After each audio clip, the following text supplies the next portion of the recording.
Covid کے زمانے میں آپ نے دیکھا ہوگا، آکسیجن لگا رہے ہیں، سانس نہیں آ رہی ہے، دم گھٹ جائے، کبھی کبھی چوک لگ جاتا ہے، کبھی کبھی دیکھا ہوگا آپ نے کچھ کھاتے پیتے میں، کئی کھانے میں کوئی ایسی بے احتیاطی ہو جائے یا باتیں کرتے کرتے کھانا کھائیں تو کہتے ہیں نا سانس کی نالی میں لقمہ چلا گیا یا کوئی دانا چلا گیا، جان نکل جاتی ہے تھوڑی دیر کے لیے، لوگ پیچھے سے مار رہے ہوتے ہیں، سانس آ جائے کسی طرح، یعنی اس وقت احساس ہوتا ہے کہ ایک سانس کتنی قیمتی ہے۔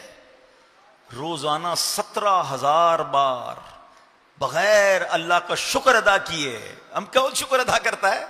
یہ 17,000 سانسیں اندر بھی گئیں، اور یہ جو زیادہ سانس لیتے ہیں جن کی جناب بھاگ دوڑ کی عادت ہے، کہتے ہیں کہ کیلکولیشن ہے کہ 17,000 سے لے کر 30,000 تک بیچ میں کوئی بھی کیلکولیشن بن سکتی ہے، کوئی 18,000 لیتا ہوگا، کوئی 20,000 سانسیں، 20,000 سانسیں اندر گئیں روز، 20,000 بار باہر نکلی، ایک بار رک جائے تو زندگی ختم ہو جائے گی۔ سانس رکے زندگی ختم، سانسیں ہی تو زندگی ہے نا، ایک پل ادھر ہے اس پل ادھر ہے، آ گئی تو زندگی، چلی گئی تو موت ہے، یہی تو سانس ہے۔ خدا کی قسم روز 17,000 بار تو شکر ادا کرنا چاہیے تھا، مگر یہ زبان ہے جو شکوے کرتے نہیں تھکتی ہے، بغیر پیسوں کے اللہ نے سانس دی ہے، ہر سانس پر ٹیکس لگا دیا جائے، پیسے ہی نہیں لگتے نا، فری میں، اندر بھی جا رہی ہے باہر بھی نکل رہی ہے، آکسیجن اندر، کاربن ڈائی آکسائڈ باہر۔ جو سائنس کے اسٹوڈنٹ ہیں نا ان سے پوچھئے گا، انٹرنیٹ پہ اب تو سرچ کر لیں، بڑا آسان ہو گیا ہے، کہ اس ہوا سے آکسیجن نکالنا اور کاربن ڈائی آکسائڈ کو الگ کرنا یہ کتنا مہنگا کام ہے، یہ پورا پلانٹ ہے۔ کووڈ کے زمانے میں مشینیں آئی تھی نا کہ جناب جس کے ذریعے آکسیجن ملتی تھی، کیا تھا؟ پورا پلانٹ تھا نا، اللہ نے اندر یہ پلانٹ فٹ کیا ہوا ہے،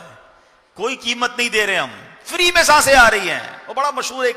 عرب شریف کے ایک بندے کی پوسٹ مشہور ہوئی تھی کہ ایک بندہ جو تھا اس کو پرابلم آیا سانس کا کووڈ کے زمانے میں، تو 18-20 دن ہاسپٹل میں رہا، اس کا بل بن گیا پاکستانی کوئی 25-30 لاکھ روپے، بہت مالدار آدمی تھا۔ جب بل ہاتھ میں آیا تو رونے لگا، ڈاکٹر سمجھے پیسے نہیں ہیں، کہا بھائی جان اگر پیسے نہیں ڈسکاؤنٹ دے دیتے، رو کیوں رہے ہیں؟ کہتے پیسے بہت ہیں میرے پاس، مگر بھی یہ سوچ رہا ہوں 18-20 دن ہاسپٹل میں رہا، میرا 15-20 لاکھ روپے بل بن گیا، مجھے اللہ نے 72 سال سے فری میں سانسیں دی ہیں، فری میں آکسیجن دی ہے، میں اللہ کا کتنا بڑا مقروض ہو گیا ہوں، میں ادھر کیسے جواب دوں گا؟ اور یہ تو ایک نعمت ہے، آنکھوں کا جواب، زبان کا جواب، ہضم ہو رہا ہے، پی رہا ہوں پانی فری میں، ہاتھ کام کر رہے ہیں، زبان کام کر رہی ہے، سن رہا ہوں پراپرلی، کس نعمت کا شکر ادا، کیسے جواب دوں گا؟ اور پھر کہتے مجھے اللہ نے دیا نہیں کچھ، پھر کہتے میں پیچھے رہ گیا، پھر شکوے شکایت نہ کرو ایسا، کم از کم ذکر تو کر لو یار، اس مالک کو یاد تو کر لو، اس اپنی زبان کو تو اس کے ذکر سے تر کر لو۔